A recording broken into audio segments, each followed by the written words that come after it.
When America was attacked on the morning of 9/11, Another one just hit the building. Wow.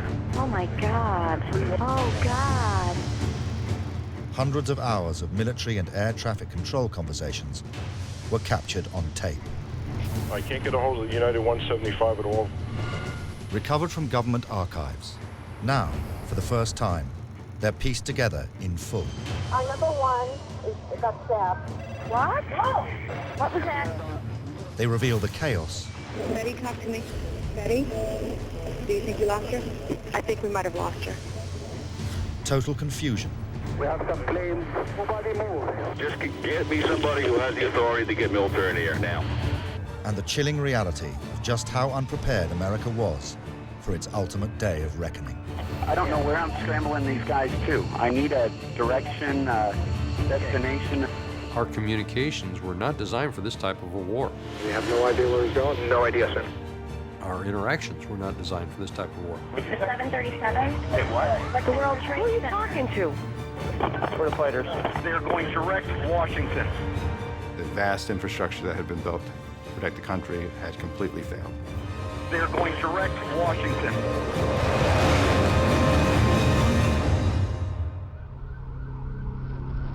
A new type of war.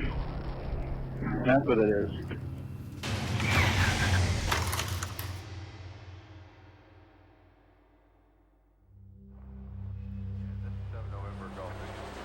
Boston Center, good morning, Air Canada 312 with you, 23-4 for 310.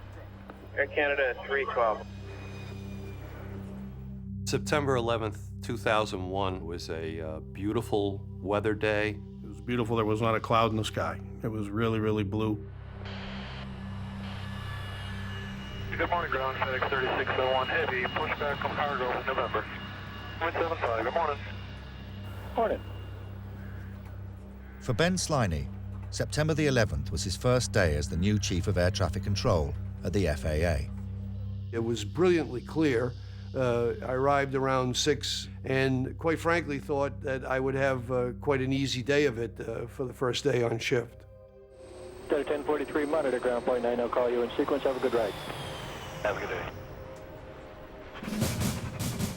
Just outside Syracuse in upstate New York is NEADS, the Northeast Air Defense Sector. Their responsibility is to defend the eastern seaboard of America from enemy attack. On September the 11th, Colonel Bob Marr was overseeing a routine military exercise, Operation Vigilant Guardian, which simulated an attack by Russian bombers on North America.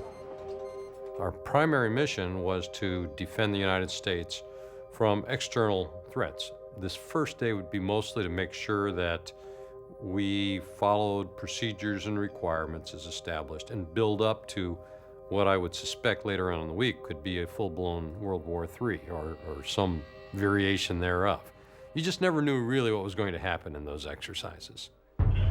For the military, it's a regular day, and the mood on the operations floor is relaxed. Okay, a couch, a love seat, an ottoman, and what else? Oh. I was like, okay, we paid $200 for it. It's blue, it's big, you know, and poofy. 23-year-old Stasha Roundtree was an ID technician. Her job was to identify the locations of potential enemy aircraft. She'd finished her training just 6 weeks before 9/11. Was it on sale? Yeah. What color is it? Holy smokes. No matter how trivial, almost every word these people say, in both military and air traffic control centers, is recorded. It didn't matter if it was midnight, you know, or 2 in the morning. As soon as you picked up a phone or were plugged in with somebody else, you were automatically recorded. Every transmission, every voice communication between the controllers and the pilots are all recorded. At 8:09 a.m., Boston Air Traffic Control makes routine contact with the captain of American Airlines Flight 11. American 11, Boston. Boston Center, good morning, American 11 with you, passing through 190-230. American 11, Boston, Center, Roger, climb maintain level 280. The supervisor in charge at Boston was Dan Bueno. Nothing was was strange or out of the ordinary. But just 5 minutes later, at 8:14, Boston loses contact with the plane's captain. American 11 Boston. American 11, the American on the frequency. How do you hear me? This is Boston. I turned American 20 left and I was in a cloud. He will not respond to me now. Looks like he's turning right. Yeah, I turned him 20 right. He I'm won't not talking answer to you. him. He's Nardo. Roger. All right. Thanks. All of a sudden, the aircraft goes no radio. American 11, if you hear Boston Center, ident please or acknowledge. American 11, if you hear Boston Center, recontact Boston Center on 127.82. That's American 11, 127.82. At 8:19, a phone call comes into an American Airlines reservation office from a flight stewardess on board American 11. Ma'am, what seat are you in? We just left Boston. We're up in the air. We're supposed to go to LA, and the cockpit's not answering their phone. Okay, but what seat are you sitting in? What's the number of your seat? Okay, I'm in my jump seat right now. Okay. At 3R. What is your name? Okay, my name is Betty Ong. I'm number 3 on flight 11. And the cockpit is not answering their phone. And there's somebody staffed in business class, and we can't breathe in business class. Somebody's got mace or something. Can you describe the person that you said someone is what in business class? Our number 1 got stabbed. Our person is stabbed. Nobody knows who stabbed who, and we can't even get up to business class right now because nobody can breathe. And we can't get the cockpit. The door won't open. Hello?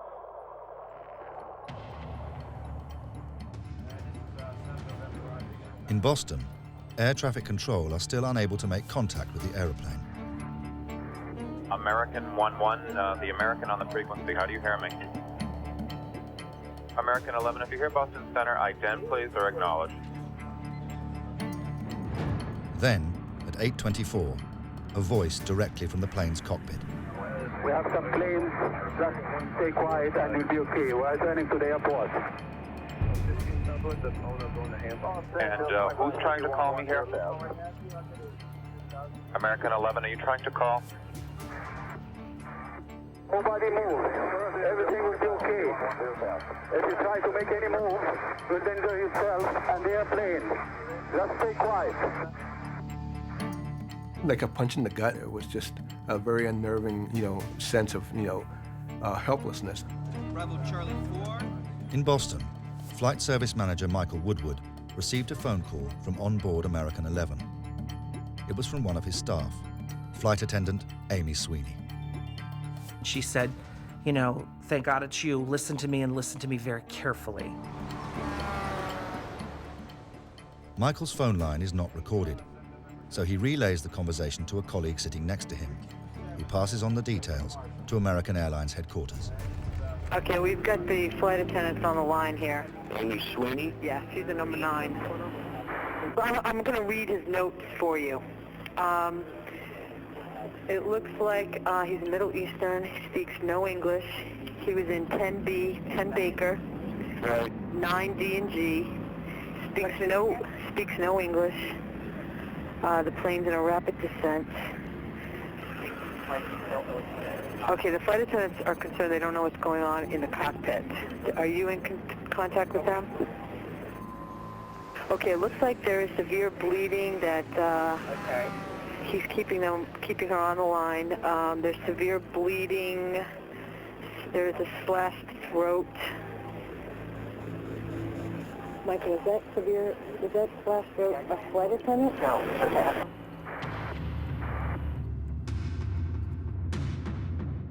By 8:29, American 11 has been out of contact with air traffic control for 15 minutes.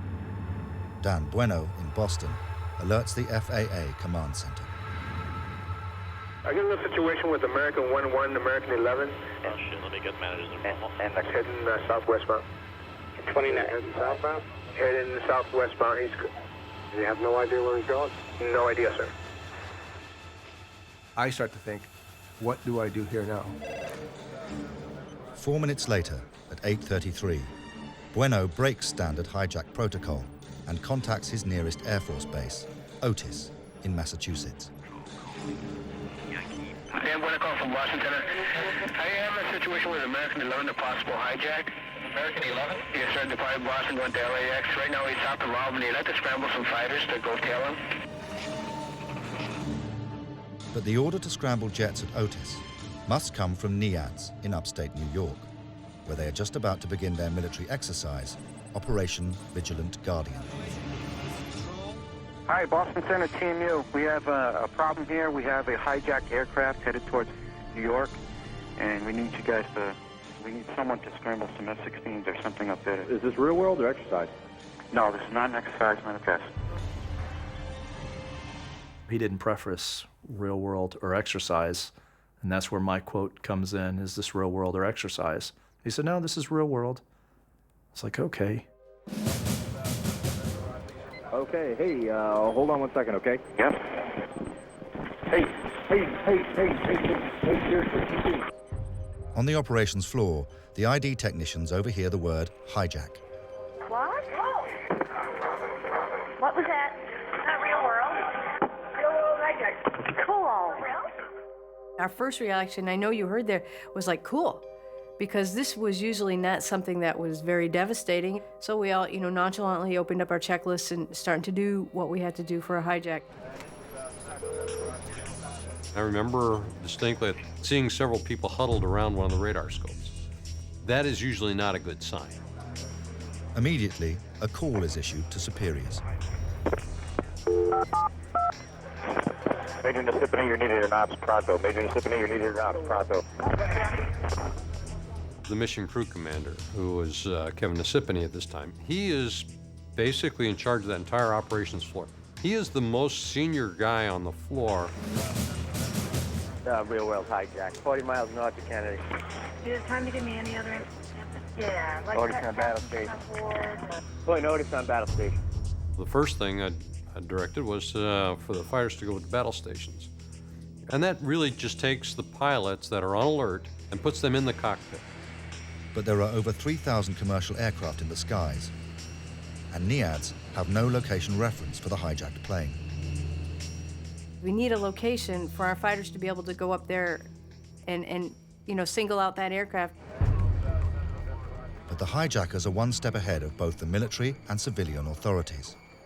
They've turned off the plane's transponder. We rely on the transponder, a coded signal that is transmitted from each aircraft in the system. It tells our computer the aircraft's call sign, speed, and altitude. We're checking to get some information from you if we could. It's American 11. He's heading towards Kennedy. Looks like his speed is decreasing. I'm not exactly sure where. Nobody really. Once the hijackers turned off the transponder, in all respects, he was quite invisible to us. And where are they going now, do you know? No idea.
With Flight American 11 hijacked out of Boston, NEADS, the Northeast Air Defense Sector, are desperately trying to locate the missing plane.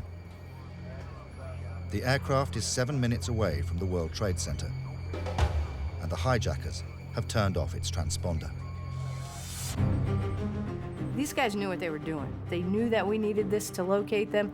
They turned it off, they went lower, they went slower, everything, you know, to stop us from being able to get that exact location. Is he inbound to JFK? We don't know. You don't know where he is at all? He's being hijacked. The pilot's having a hard time talking.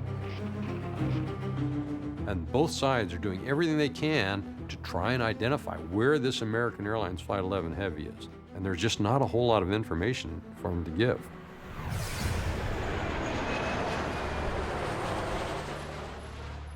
Using only basic radar estimates, Dan Bueno knows American 11 is approaching New York. He calls to inform them. Hey, Tracon, hi, Boston Center. Good morning. American 11. 767, possible hijack. Okay, American 11, 75, and Destin. Where's he landing?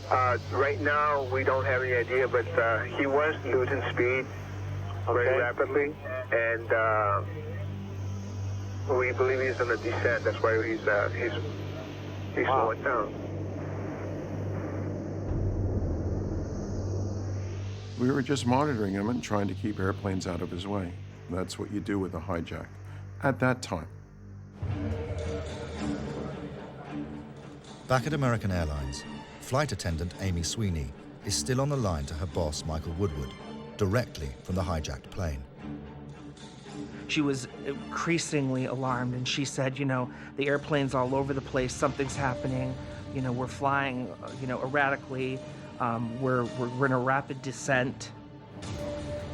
The call is not recorded, but Michael relays the details to a colleague sitting next to him, who is on the line to American Airlines headquarters.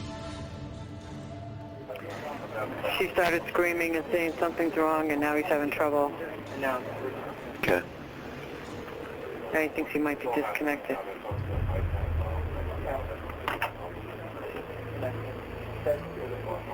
Okay, we just lost connection.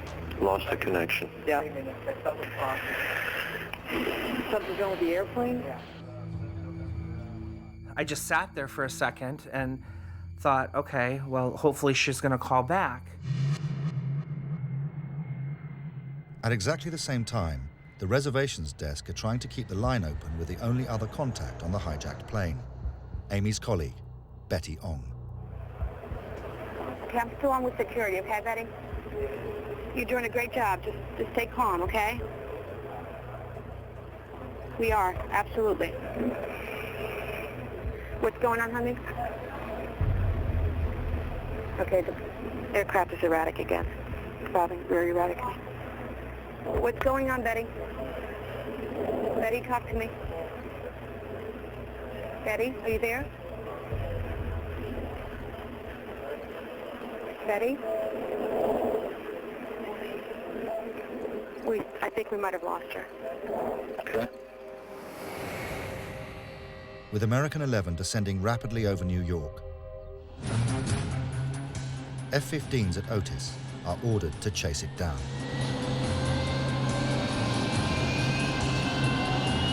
There's hundreds with an active air defense scramble 4. Stand up. 4546.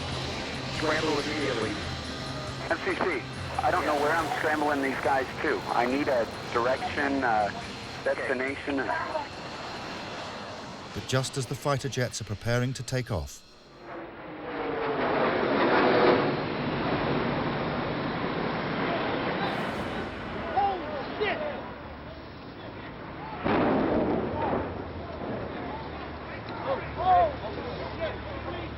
Anybody know what that smoke is in Lower Manhattan? I'm sorry, say again? A lot of smoke in Lower Manhattan. I started getting a lot of reports from airplanes as saying, what's going on in New York? There's a lot of smoke coming out of the Trade Center. Kennedy Tower reports that there was a fire at the World Trade Center. And that's the area where we lost the airplane. I remember me and Dan Bueno looking at each other, and it's like, that wouldn't have been American 11. Could it have been? Could it be? Is there any plane that's what? No, sir. Is it 737? Wait, what? The World Trade Center. Who are you talking to? Get pass it to them. Whew. Oh my God. 311. Oh God. Oh my God. That's not on the news. That plane just crashed on the World Trade Center. An airplane just hit the World Trade Center. And I parroted that back to everybody. New York. Yes, ma'am. Did you just hear the information regarding the World Trade Center? No. Being hit by an aircraft? I'm sorry? Being hit by an aircraft. You're kidding. It's on the world news.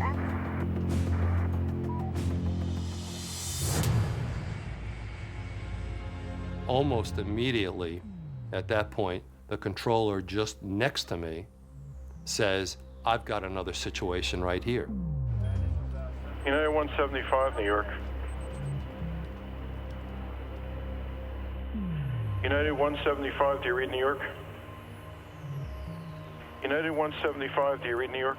I actually turned to the supervisor and I said, I think I have another hijacking going on over here. We have some problems over here right now. I can't get a hold of the United 175 at all right now. And I don't know where he went to.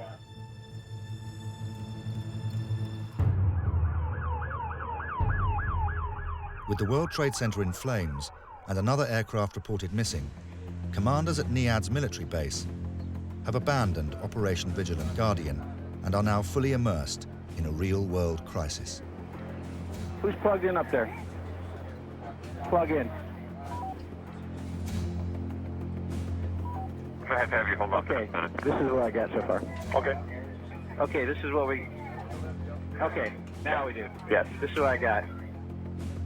Possible news that 737 just hit the World Trade Center. This is real world. But the F-15s have only just left Otis Air Force Base. Even at top speed, they are 7 minutes flying time from New York City. We aren't able to look out a window and see something. None of the fighters are close enough yet. The crash pretty much happened simultaneously at the time that they're getting rolling. So they're still, what, easily 170 miles away, I believe, at the time? Okay, continue taking the fighters down to the New York City area, JFK area as best as you can. Make sure that the FAA clears your route all the way through. Just do what we got to do, okay? Just press with it.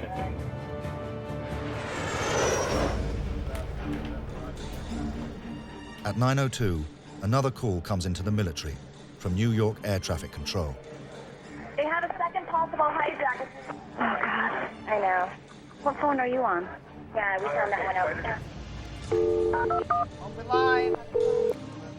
United 175 is the other aircraft. Oh, my God. I'd say it's pretty serious. In New York, Controller Dave Bottiglia is trying to keep a handle on the missing plane, which is fast approaching the city. He calls the tower on the runway at Newark Airport. United 175, do you read New York? 10? Hello? Do you see that United 175 anywhere? That United 175 that just took off out of a thing. We might have a hijack over here, two of them. 10 Center, 583. I knew something bad was going on.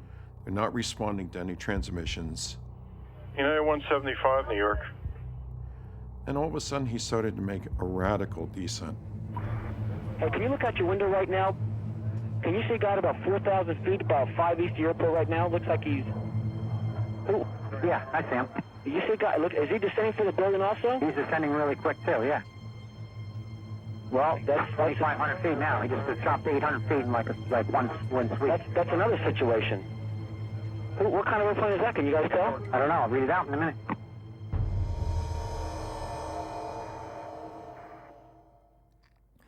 As he got down to around 2,000, he says, oh my God, he's in the ground on the next hit. And then somebody yelled out, oh my God, that's the Trade Center right there.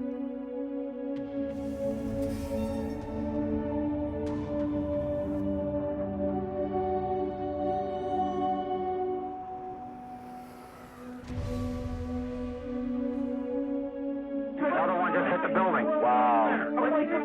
Wow, another one hit it hard. Another one just hit the World Trade. The whole building just came apart. Holy smokes.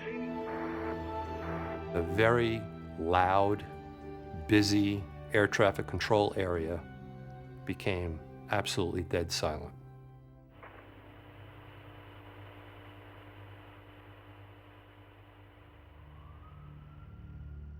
Sickening.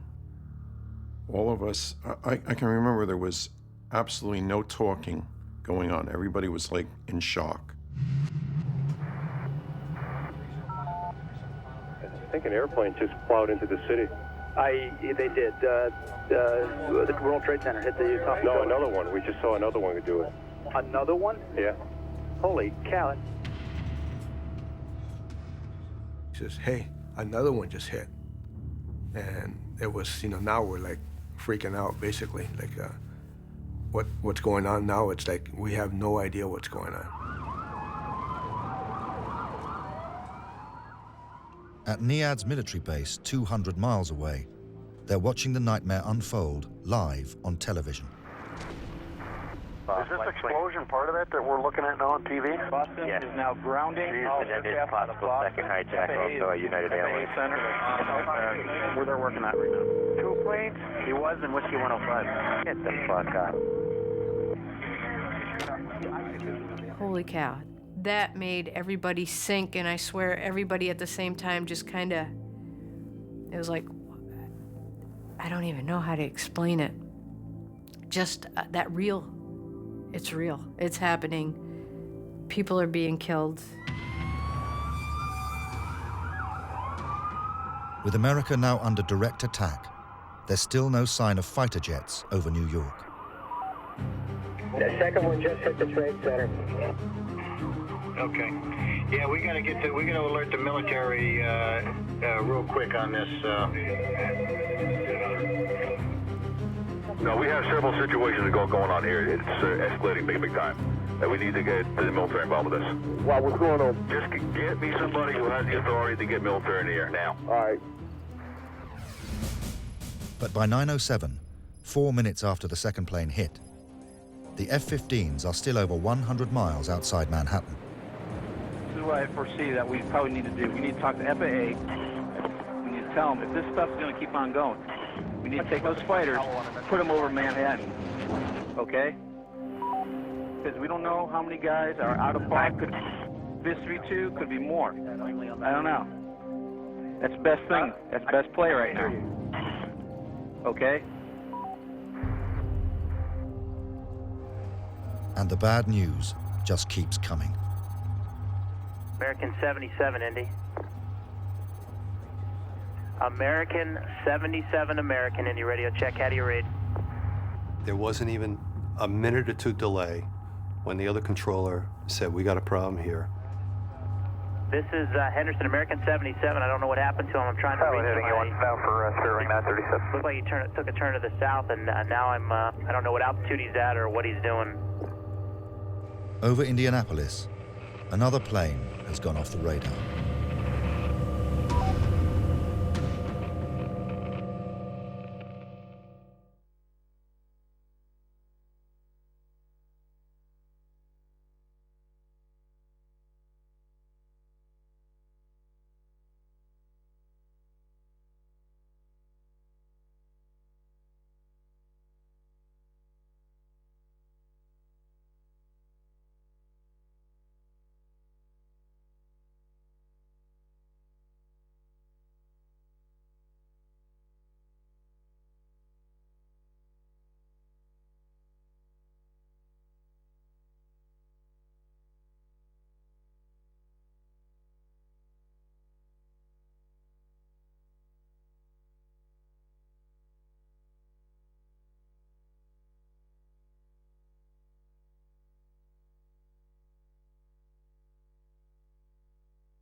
2 hijacked planes have hit the World Trade Center in New York.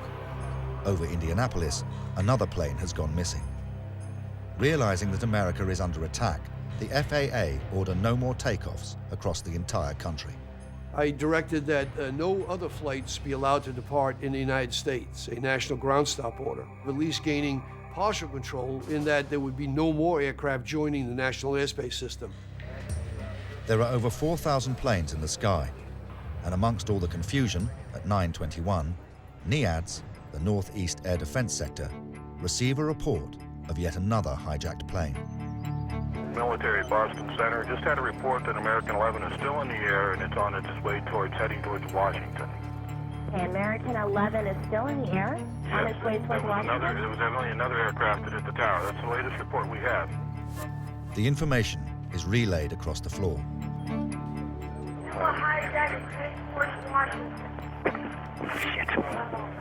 Give me a location. 46 are airborne now. That's the ones we take. Third aircraft hijack heading towards Washington.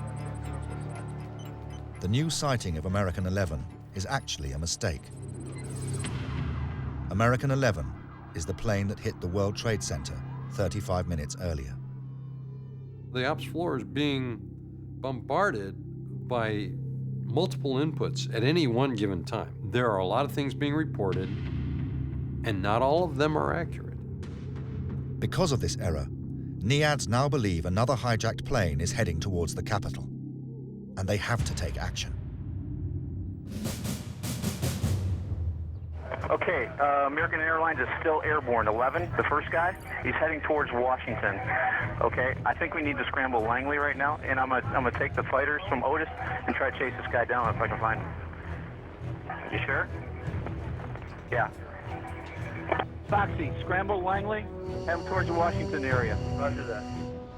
Fighter jets are ordered to scramble from Langley Air Force Base in Virginia, and they head eastward on a standard flight path. But 400 miles away, yet more trouble is about to break out. Cleveland Air Traffic Control are in routine contact with United 93. United 93, that traffic 3 is 1 o'clock, 12 miles eastbound 370. Negative contact, we're looking at United 93.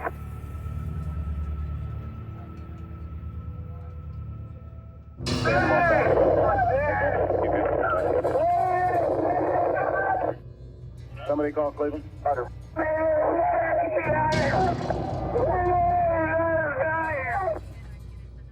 The sounds of screaming are coming directly from the cockpit. And just 4 minutes later, control overhear another chilling message. They got them please sit down. Keep remaining sitting. We have a ball board. So it's calling Cleveland Center, you're unreadable. Say again slowly.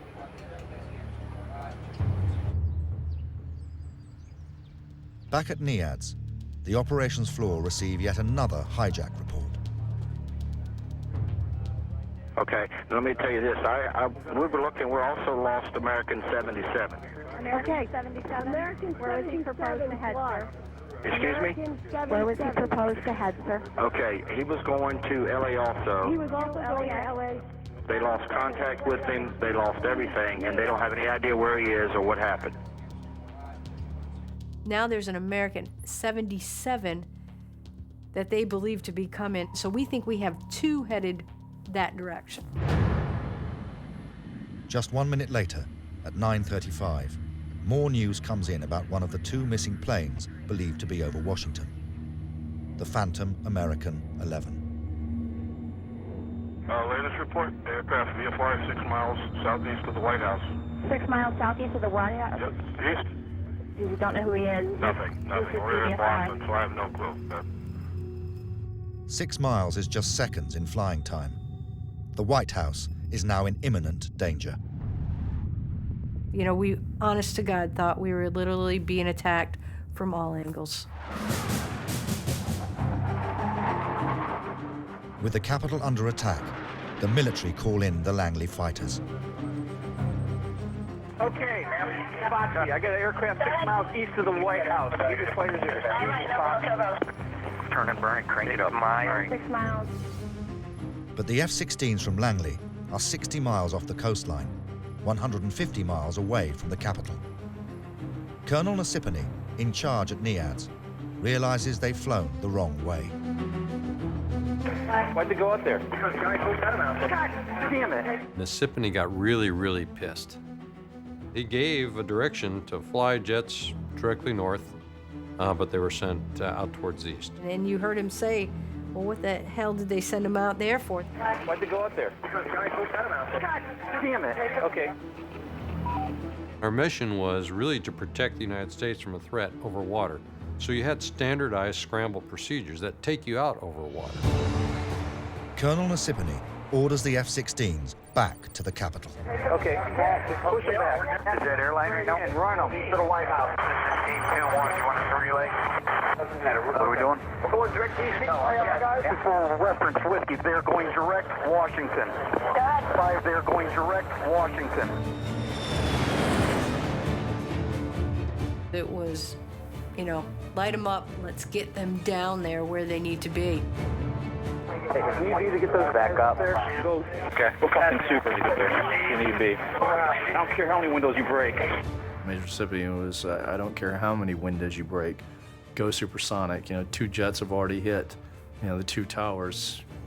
Rules are out the window right now. We're getting there. Even at full speed, the F-16s are at least 5 minutes away.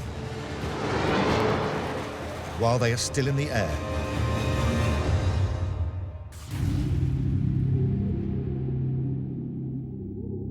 oh my goodness, oh my goodness. Live picture from Washington. There is smoke pouring out of the Pentagon. the plane that smashed into the Pentagon wasn't the Phantom American 11, believed to be heading for the White House, but in fact the other missing plane, American 77. Okay, the aircraft that is covered by the White House is now near the Pentagon. I don't know where the hell they're getting their info. I said Washington has no clue when I called Washington about it. They didn't know what the hell was going on. What does this say that's going on TV now? I don't know.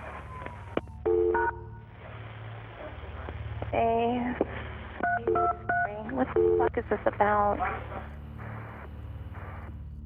And I'm like, they hit the Pentagon. They hit the freaking Pentagon. And I looked at Sergeant Dooley. And she's no kidding doing this and looking at me, and these tears are coming down. And I said, hey, we don't have time for that. Turn around, do your job. Go ahead. Pentagon just got hit. CNN. God damn it, I can't even protect my NCA. We've gone from this peacetime, pure peacetime environment almost into full wartime within an hour. It was pretty dramatic. What's next? World Trade Centers, Pentagon, the White House was just mentioned. You know, what could they possibly do now? With the headquarters of the American military now hit, Ben Sliney at the FAA decides to clear the skies of America of all civilian aircraft. I wanted to gain control over the situation. In my mind, there were missiles flying around, and I wanted to take as many out of the sky as possible. What was left, we'd have to deal with, either militarily or in some other fashion. But while NIADS are attempting to defend the capital and the FAA are trying to clear the skies, one flight over Cleveland is causing concern for local air traffic controllers.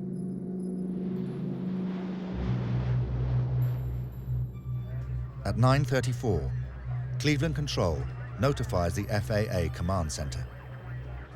United 93 may have a bomb on board. Okay, United 93, who's speaking? Cleveland Center. Okay, and can you give me any additional information as to why you believe there may be a bomb? Because he's screaming that on the frequency. 2 minutes later, Cleveland calls the FAA again. United 93 has now turned around and is flying back towards Washington. They ask for immediate military support. Our question here is, our aircraft that we have has climbed, turned, and is not talking to us. So do we want to scramble? We got a couple local military here. Okay, that's a decision that has to be made at a different level. All right, is someone talking about it at least? What's the call sign again? It's United 93. He's right over Cleveland. But the FAA did not pass on this vital information about United 93 to the military. As things turned out, the FAA headquarters never notified the military about United 93. The military learned about it almost by accident. I don't think it's a valid question to ask whether they talked with us enough. It's that our communications were not designed for this type of a war. Our interactions were not designed for this type of war.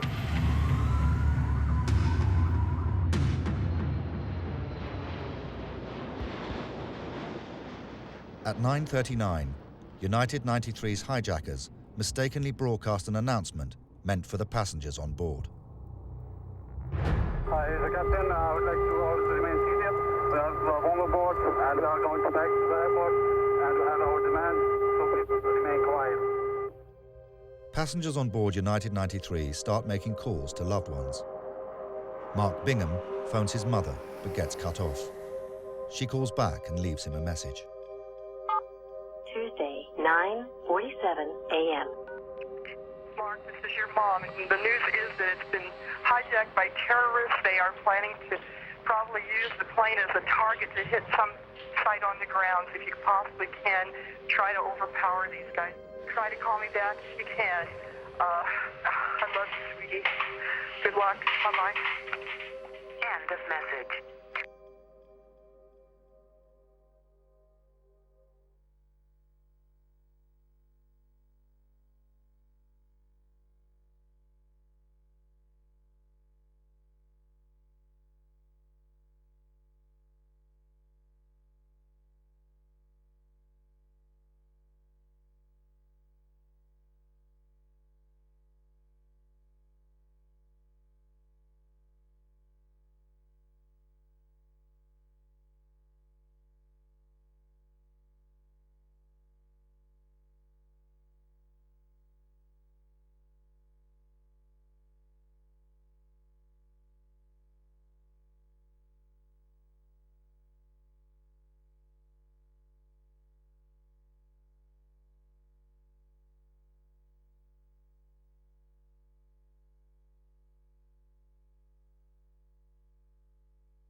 At 9:59, live on global television, the first World Trade Center collapses.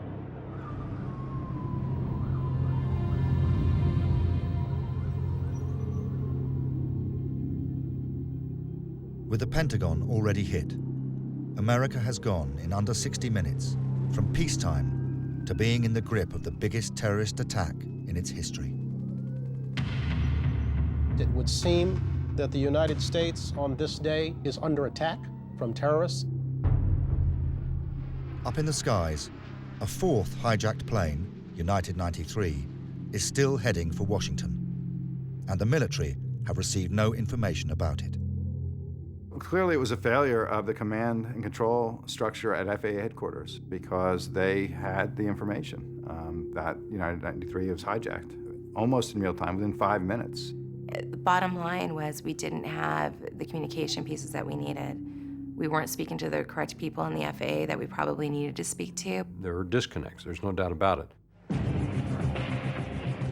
Finally, at 7 minutes past 10, 39 minutes after United 93 was hijacked, a call comes through to NIADS. We got a United 93 out here. Are you aware of that? That has a bomb on board. A bomb on board. And this is confirmed. Do you have a mode 3, sir? No, we lost this transponder. But even if United 93 could be located, fighter jets have no clear guidance what to do should they intercept it. What happens when we get there? What are we going to do? Are we firing? We can't just arbitrarily just shoot, anybody we want out of the air. Negative clearance to shoot. Jamie. 1527, Brian. God damn it, Foxy. I'm not really worried about code words at this point. Fuck the code words. That's perishable information. Negative clearance to fire. ID type failed. Over 90 minutes after the first hijack, the military still do not have clearance to shoot down United 93 or any other hijacked plane. Just 4 minutes later, NIADS call Washington Air Traffic Control for more information. I also want to give you heads up, Washington. Go ahead. United 93, have you got information on that yet? Yeah, he's down. He's down? Yes. When did he land? Because we have confirmation. He did not land. Oh, he's down? Yeah, somewhere up northeast of Camp David. Finding out that it didn't and it actually had crashed, it was just another plane that we couldn't stop. Northeast of Camp David. That's the last report. They don't know exactly where. This was devastating, this crash of United 93. Not that none of the other ones were any less devastating or more. It's just that it's another one on top of the already 3 that we know. The truth is that the critical moments, the last line of defense for the country was the passengers on United 93 and the crew. The vast infrastructure that had been built to protect the country had completely failed. At 10:32, 29 minutes after United 93 had gone down, a vital message finally comes through to NIADS. You need to read this. Region Commander has declared that we can shoot down tracks that do not respond to our direction. Okay. I'll pass out the weapons. Okay. He basically said we will take lives in the air to preserve lives on the ground. Okay. Okay. You read that from the Vice President, right? Vice President has cleared. Vice President has cleared us to intercept tracks. You know what they do? Shoot them down if they do not respond first on RCC.